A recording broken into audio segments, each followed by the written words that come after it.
Bisanzwe kuri channel yacu tugenda turebera hamwe uburyo twakora amafaranga online nkuko byari bisanzwe. Aka ni aga platform nako kaje none aha wagakora dore ko kugatangira ntago bisaba amafaranga menshi, amadolari 12 gusa niyo usabwa kugira ngo ugatangire, hanyuma nawe ukoremo amahirwe yawe urebe nawe niba wagakora nkuko bisanzwe. Ko bantu bagenda bankurikirana kuri channel yanjye ngiye kubanza nkwereke guideline y'iyi platform kugira ngo urahita uza hano Spotify. Minimum yo kugatangiza ni amadolari 12. Ngira ngo urabona yuko minimum yo kugafungura amadolari 12 uko muri ko bibona. Namaze kuyashiraho current ya mbere ita yifungura noza hano kuri mi. Ngira ngo urabona yuko aya madolari yacu yamaze kugeraho uko hari amadolari 12 niyo namaze gushyiraho. Ngo nawe urabibona yuko aka platform kazamara igihe kirekire, nawe wagakora numarane no ku ngira ngo urabibona neza kanze nkwereke kubona aka platform ubundi gakora. Guys, ngira ngo urabibona yuko iyi platform yitwa Tron Quant. Dore ni iyi ngiyi nuko yitwa, ngira ngo urabibona kudepositinga amadolari 12.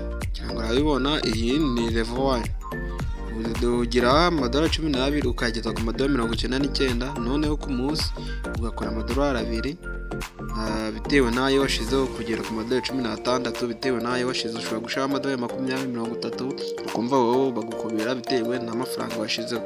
Hanyuma amarivo menshi ngira ngo urabona yuko harimo amarivo agiye atandukanye ku ijana kugera kuri 300, kuva kuri 300 kugera kuri 800 cyangwa se 900. Ngira ngo urabibona ni platform ndende ukajya ukorera amafaranga buri munsi, kandi buri munsi uhita uyabikora. Ngira ngo urabona yuko ntago bagusaba fee, wapi nta fee isabwa iyo uri kubikura uhita uyasanga muri Binance yawe. Kandi mbereke noneho iyo umaze kuyashiraho ese wajya ukora task gute. Okay, noneho ikimara kugera aha ngaha umaze kuyashiraho kanze nkwereke uburyo wayashiraho. Urahita uza hano kuri charge, numara koza kuri charge ukoreshe iyi network uyavana kuri Binance niyo uri buze gukoresha. Uraza ukopiye iyi link, kimara kuyikopiya urahita uza uyoherezeho mu masegonda gose makeya arahita uyisanga hano. Kimara kubyemeza gusa wohereje kuri address nkweretse urahita wisanga aha ngaha amafaranga waguheza message yuko disposal yawe yamaze kuhagera. Okay, ndahita nzana kuri Quantify. Nta kindi ndi bukore neza gukanda hano kuri Quantify. Ndahita nkanda hano kuri Start Quantify. Nyuma no gukanda Start Quantify ngira ngo urabona yuko itangiye. Urategereza akanya gatoya. Ngira ngo urabona yuko bamaye amadolari 2.98. Aya ngaya niyo maze gukoreramo. Ushaka no kuhita unayabikura, ni ibintu byoroshye. Urahita uza hano ushaka kuyabikura. Ngira ngo urabona yuko kazamara iminsi 10. Ngira ngo urazibona hano turimo tubikura. Ngira ngo urabona level ya kabiri ni iminsi 90. Nimara kuza hano ngira ngo urabona yuko aha ngira ngo urabona ko ariyo mafaranga afiteho. Ndahita nza muri Binance yanyu nkoreyo wallet ndabikurizaho. Ngira ngo urabona yuko kuri balance yanyu mfiteho 1.60. Ndahita nza mite nkanda hano kuri disposal kugira ngo mbone address ndabikurizaho. Ndahitamo USDT.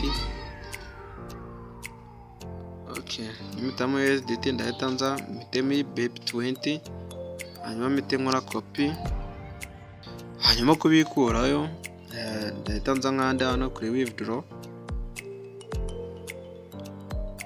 Nimara gukanda kuri withdraw ambwira manze nkomfirime password nzajya nkoresha ndimo mbikura bibisanzwe. Ndanyishiremo. Nimara kwishiramo ndahita nza nkanda hano confirm no kwishiramo kabiri.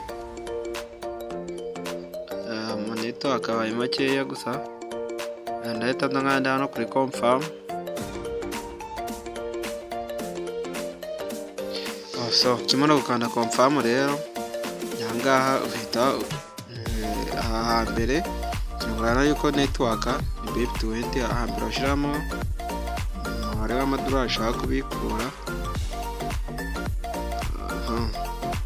Ndashiramo 2 iPhone nkopiyamo ya address yacu hano nciyemo ya password yanjye yo kubikura niyo nibuze gushiramo. Ukimara kwandikamo password nta kintu nabusigaje ahita uza hano kandi kuri confirm. Ngira ngo urabona yuko nimara gukanda confirm ahita bambwira ati video yanjye yabaye successful. Ngira ngo urabibona ko babinyandikiye, ndategereza mu kanya. Ngira ngo urabona ko balance yanjye amaze kuva. Nitujya muri Binance turasanga hari 3 habaye, hari rimwe habaye amadolari 3. Guys, ngira ngo urabibona yuko mise nakira message yuko nkoze disposal y'amadolari 2. Ngira ngo urabibona nanga bahita bakohereza ka message yuje kuri message. Ngira ngo urabona yuko withdraw yabaye successful. Guys, rero nawe aka platform wagatangira, link urayisanga muri comment ya mbere, niho uri buze kwisanga nawe ugatangira.